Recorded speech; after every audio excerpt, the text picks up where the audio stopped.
नमस्कार, आपण पाहत आहात डहाणू मित्र न्यूज नेटवर्क. पाहूयात काही ठळक आणि महत्त्वाच्या घडामोडी.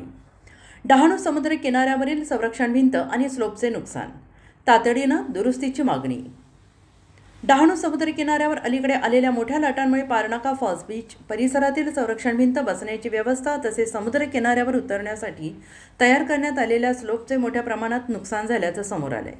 प्रत्यक्ष पाहणी दरम्यान अनेक ठिकाणी कॉन्क्रीट स्लॅब तुटलेले, जमीन खचलेली, स्लोपवर मोठे खड्डे पडल्याचे आढळून आले.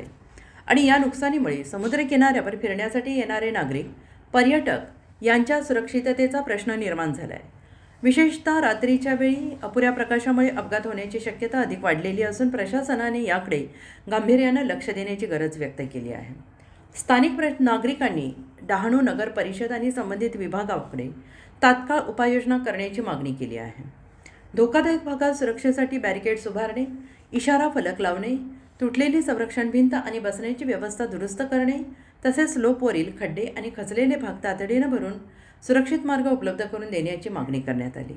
आणि याशिवाय संपूर्ण समुद्र किनाऱ्याची तांत्रिक तपासणी करून भविष्यात अशा प्रकारचे नुकसान टाळण्यासाठी कायमस्वरूपी उपाययोजना राबवण्याची आवश्यकता व्यक्त होते.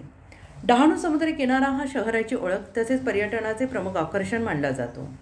त्यामुळे नागरिक आणि पर्यटनाच्या सुरक्षिततेच्या दृष्टीने प्रशासनाने या नुकसानीची तात्काळ दखल घेऊन आवश्यक दुरुस्तीची कामे हाती घ्यावीत असा मागणी जोर धरते आहे.